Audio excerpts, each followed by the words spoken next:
ठामपणे बोलणारे आणि त्यांना मान होता, सन्मान होता। त्यामुळे त्यांचं बोलणं जे असायचं ते थेट असायचं।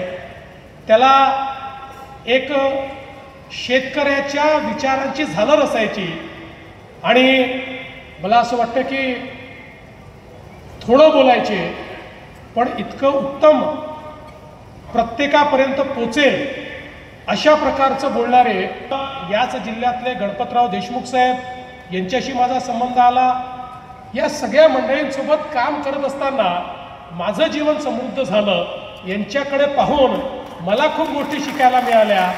या लोकांच्या माध्यमातून समाजसेवा कशी केली पाहिजे, समाजाचा विचार कसा केला पाहिजे, समाजाच्या अडचणी कशा दूर केल्या पाहिजेत, या सगळ्या गोष्टी अतिशय जवळून पाहायला मिळाल्या।